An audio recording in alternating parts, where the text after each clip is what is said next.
اکثر اولیاء نے فرمایا کہ جو بندہ یہ وظیفہ پڑھے گا اللہ کا عرش ہل جاتا ہے. لا علاج بیماریاں ہوں، دکھ ہوں، غم ہوں، قرضے ہوں، مصیبتیں ہوں، ناکامیاں ہوں اور پریشانیاں ہوں اور ایسے حالات کہ جو انسان کہے کہ بس اب تو موت ہی ہے، اس کے علاوہ کوئی راستہ نہیں، کوئی ایسی پریشانی ہو، اللہ کا نظام ہے کہ اس پہ وہ ملتا ہے جو انسان گمان نہیں کر سکتا، سوچ نہیں سکتا. یہ فیصل آباد کے ساتھ مامو کانجن میں ایک درویش ہوتے تھے، صوفی عبداللہ صاحب رحمۃ اللہ علیہ، بڑے اللہ والے تھے، درویش تھے، اللہ سے مانگتے تھے، اللہ دے دیتا تھا.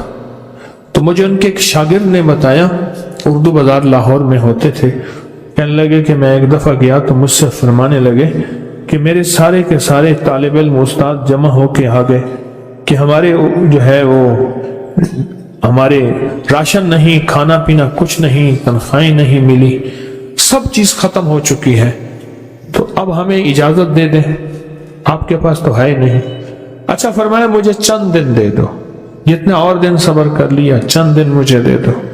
تو فرمایا پھر بیٹھ گئے مصلی اور جو سورۃ فاتحہ پڑھی نا جب آتے تھے نا، ایاک نعبد و ایاک نستعین، اس کو جو وجدانی کیفیت کے ساتھ دل کی گہرائیوں اندر کے درد کے ساتھ پکارتے تھے، اتنا درد، اتنا غم، اتنا درد، اتنا غم جو پکارتے تھے، ایسے محسوس ہوتا تھا کہ زمین ساری کی ساری ہل رہی اور ہر طرف ایک نظام چل رہا ہے.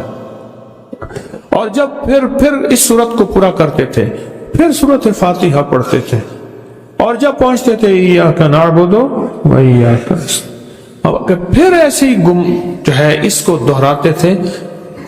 پر بات یہ ہے وہ دعا پڑھتے نہیں تھے، مانگتے تھے. ایک ہے دعاؤں کا پڑھنا، ایک ہے دعاؤں کا مانگنا. وہ دعا پڑھتے نہیں تھے، مانگتے تھے، اور اللہ مانگنے والے کو دیتا بھی ہے، اللہ مانگنے والے کو عطا بھی کرتا ہے، اور اللہ کی رحمت مانگنے والے کے ساتھ سدا رہتی ہے، ہمیشہ رہتی. وہ دعا پڑھتے نہیں تھے، مانگتے تھے. بس کہا کہ ایسے مانگے، ایسا مانگا، ایسا مانگا کہ اللہ پاک کو ترس آیا. چند ہی دنوں میں فرمایا اللہ نے دکھایا کہ یہ دیگ ہے سونے کی بھری ہوئی ہے، اور میں نے آپ کے حوالے کر دی. اور تھوڑا سی ایسی جگہ ہٹائی تو وہ دیگ نکل آئی. تو فرمایا پھر مٹھیاں سونے کی بھر بھر کے دیتے تھے اور کہتے تھے اس کو حسب ضرورت خرچ کرنا، خیال کرنا، کہیں فضول خرچی نہ کرنا، اسراف نہ کرنا. اللہ کے خزانے ہیں اور برکت والے ہیں، کہیں اللہ ناراض ہو کے چھین نہ لے، کہیں اللہ ناراض ہو کے چھین نہ لے. مجھے ایک صاحب کہنے لگے کوئی ایسا عمل بتائیں، کوئی ایسا عمل بتائیں کہ میں چاہتا ہوں میری 7 نسلوں میں رزق ختم نہ ہو، جو مہنگائی اور حالات اور پریشانیاں میں دیکھ رہا ہوں. کوئی ہے عمل؟ میں کہا بالکل ہے.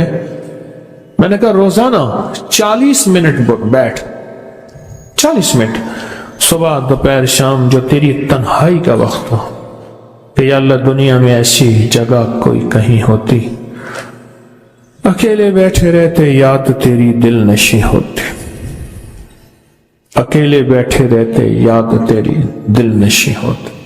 40 منٹ کوئی ایسا بیٹھ 40 منٹ اس انداز سے مصلی پہ، کہیں بستر میں، کہیں ایسی جگہ جہاں سوئے نہیں، اور بس صرف ایک بار سورۃ فاتحہ پڑھ، اور اس کے بعد ایاک نعبد و ایاک نستعین کو دوہرا. جاگ رہے ہیں؟ دیکھتے رہیں، مجھے دیکھتے رہیں، میں آپ کو دیکھتا رہوں. آپ اللہ کے اور اس کے حبیب کے مہمان ہیں، آپ کو دیکھنا بھی ثواب ہے، آپ کو دیکھنا بھی ثواب.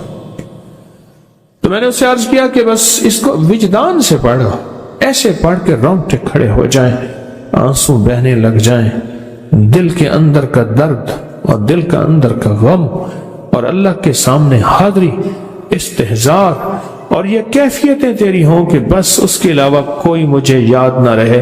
اس درد سے پڑھو 40 منٹ.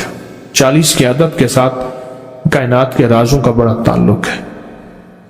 40 کا جو عدد ہوتا ہے، بس 40 کے عدد کے ساتھ پڑھ، اور بہت توجہ سے پڑھ، اور بہت دھیان سے پڑھ، بہت توجہ سے روز پڑھ۔ مجھ سے کہنے لگا کتنے دن پڑھوں؟ تو میں نے اس سے کہا مجھ سے یہ دن نہ پوچھ، تیرا دل خود بولے گا کہ فیصلے ہو گئے ہیں، بس ختم، دل خود بولے گا۔ یہ بتائیں کہ پیٹ بھرتے ہوئے کوئی گھنٹی بجتی ہے، یہ دل خود بولتا ہے کہ پیٹ بھر گیا؟ پیاس میں بھی کوئی کہتا تو نہیں ہے کہ آپ کی پیاس بجھ گئی ہے، وہ دل خود بولتا ہے کہ بس اب پانی کی ضرورت نہیں ہے۔ نیند سے دل بھر جائے تو بس دل بولے بس اب سو لیا، وہ اٹھیں۔ اسی طرح دل خود بولے، دل خود بولے، کیا بولے؟ دل خود بولے، اور دل اندر بولے، دل اندر بولے۔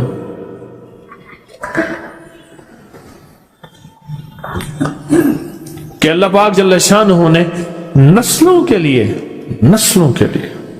رزق کی عزت، دولت، برکت کے فیصلے کر دی، بس دل بولے۔ کتنے دیر کر؟ اب یہ تیری اپنے مانگنے میں ہے، اب یہ تیری اپنے مانگنے میں ہے۔ مانگنے میں کمی ہے تو دل نہیں بولے گا، اگر مانگے گا تو پتہ نہیں دنوں میں یا ہفتوں میں، جتنے دنوں میں فیصلہ ہو جائے گا، فیصلہ ہو جائے گا۔ اور میں نے اس سے کہا کہ یہ میرے پردادا کے پردادا کا عمل ہے، ان کا یہ عمل ہے، میرے پردادا کے پردادا کا عمل، جو ہماری خاندانی یادداشتوں میں یہ لکھا ہوا ہے، لکھا ہوا ہے۔ اور فرمایا اگر یہ کوئی بندہ کر لے، اللہ نسلوں کا رزق اللہ سے منوا لے۔ اور میں نے اس سے کہا خیال کرنا، رزق روحانی ساتھ منوانا، رزق روحانی ساتھ منوانا، رزق روحانی ساتھ منوانا، ورنہ دولت، مال، چیزیں مل جائے گی جس کے بارے میں کہا جاتا ہے کہ بعض بندے ایسے ہوتے ہیں اللہ پاک ان سے لقمے نہیں چھینتا، سجدے چھین لیتا ہے، اللہ ان سے لقمے نہیں چھینتا۔ کیوں؟ رزق جسمانی دوسرے لفظوں میں مل رہا ہے، اور رزق روحانی اللہ چھین لیتا ہے۔ یہ جو آج آپ بیٹھے ہیں تسبیح خانے میں اور میں بیٹھا ہوں، یہ ہم روحانی دسترخوان پہ بیٹھے ہیں۔ یہ بہت بڑا دسترخوان لگا ہوا ہے، یہ دسترخوان ہے۔ سنا ہے در یار پہ بڑی دھوم ہے، سنا ہے در یار پہ بڑی دھوم ہے، وہاں عاشقوں کا ہجوم ہے۔ یہ روحانی دسترخوان ہے، میں بھی خود محتاج ہوں، یہ روحانی دسترخوان ہے۔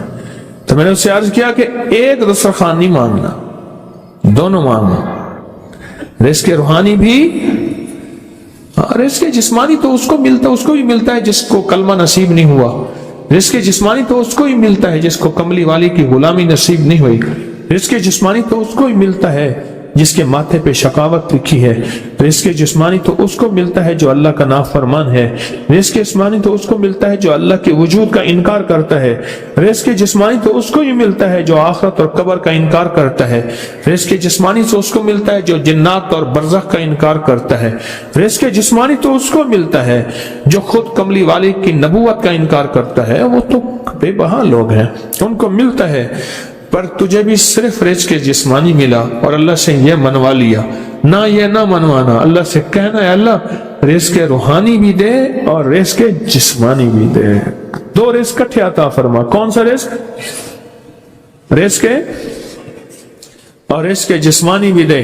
کہیں ایسا نہ ہو کہ میری نسلوں میں صرف مال، دولت اور چیزیں ہوں اور تیرا نام اور تیرے حبیب کا نام نہ ہو، تیرا نام اور تیرے کملی والے کا نام نہ ہو، تیرا نام اور تیرے دوستوں کا نام نہ ہو، تیرا نام اور تیری آل و اصحاب کا نام نہ ہو۔ کہیں ایسا نہ ہو میں محروم ہو جاؤں، مجھے آل اور محمد اور آل محمد اور اصحاب محمد کی نسبتیں یہ بھی ساتھ عطا کیے رکھ۔ میں نے اس سے کہا کہ دو چیزیں مانگنا۔